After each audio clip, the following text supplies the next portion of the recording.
Hello అండి, welcome back to my channel Aadya Aira cuties. ఎలా ఉన్నారు అందరూ? బాగున్నారా? మేమైతే చాలా బాగున్నాం. తెలంగాణలో తరచుగా మేము ఎప్పుడు తినాలనిపిస్తే అప్పుడు చేసుకునే ఒక రెసిపీ గురించి అయితే మీకు ఈ రోజు అయితే షేర్ చేద్దామని అనుకుంటున్నాను. అదేనండి, సర్వపిండి అంటారు అండ్ కొన్ని ప్లేసెస్ లో గిన్నెప్ప అని కూడా అంటారు.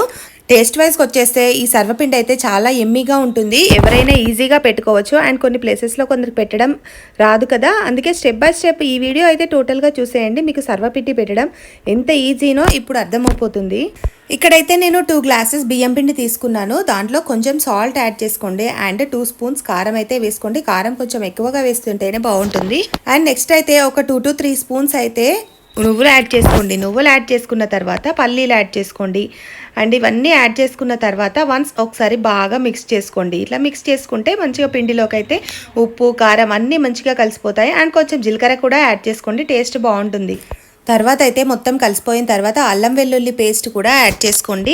వెల్లుల్లి వేస్తే ఫ్లేవర్ బాగుండదు, సో అల్లం వెల్లుల్లి పేస్ట్ వేస్తేనే చాలా బాగుంటుందని నేను అల్లం వెల్లుల్లి పేస్ట్ వేసాను. అండ్ తర్వాత అయితే పచ్చిమిర్చి ముద్ద వేసుకోండి. నేనైతే ఆల్రెడీ ఫ్రిడ్జ్లో స్టోర్ చేసుకుంటాను, ఎందుకంటే చిక్కుడుకాయ కర్రీస్లో దాంట్లో వేయడానికైనా అయితే స్టోర్ చేసుకున్నాను.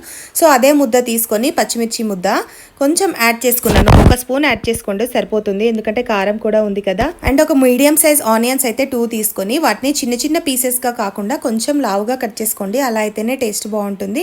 అండ్ ఇంకొంచెం కరివేపాకు కూడా యాడ్ చేసుకోండి. ఇప్పుడైతే పిండిని అయితే ఒక ముద్దలాగా కలుపుకోండి. బాగా గట్టిగా కాదు, బాగా లూజ్గా కాదు, కొంచెం మోడరేట్గా కలుపుకోండి. ఇలా ముద్దలాగా వస్తే చాలు. గోధుమ పిండి ఎలా కలుపుకుంటారో అంతకంటే కొంచెం టైట్గా కలుపుకోండి. అండ్ ఎగ్జాక్ట్గా చెప్పాలంటే గ్యార్ల పిండి ఉంటుంది కదా, అంటే చెక్కలు అంటారు కదా కొన్ని ప్లేసెస్లో, అలా కలుపుకోండి సరిపోతుంది. అండ్ ఒక వెడల్పాటి గిన్నె తీసుకోండి. సర్వపిండి గిన్నె కావాలని ఏం లేదు, ఒక వెడల్పాటి గిన్నె తీసుకొని దానికి అడుగులో కొంచెం ఆయిల్ వేసేయండి. ఒక పావు ఆయిల్ పోస్తే సరిపోతుంది, ఇంకా ఎక్కువగా కూడా అవసరం లేదు. అండ్ ఇలా ఒక పెద్ద బాల్ సైజ్ అయితే పిండి తీసుకొని దాన్ని గిన్నెకి మంచిగా నీట్గా అదుముకోండి, ఈక్వల్గా ఎక్కడ క్రాక్స్ రాకుండా. అండ్ మధ్య మధ్యలో అయితే ఇలా హోల్స్ పెట్టుకోండి. హోల్స్ పెట్టుకుంటే ఏంటంటే దాంట్లోకి అయితే ఆయిల్ వెళ్ళి కింద అయితే సర్వపిండి మంచిగా ఫ్రై అవుతుంది. ఇలానే ఒక 2 గిన్నెలకు అప్లై చేసుకోండి.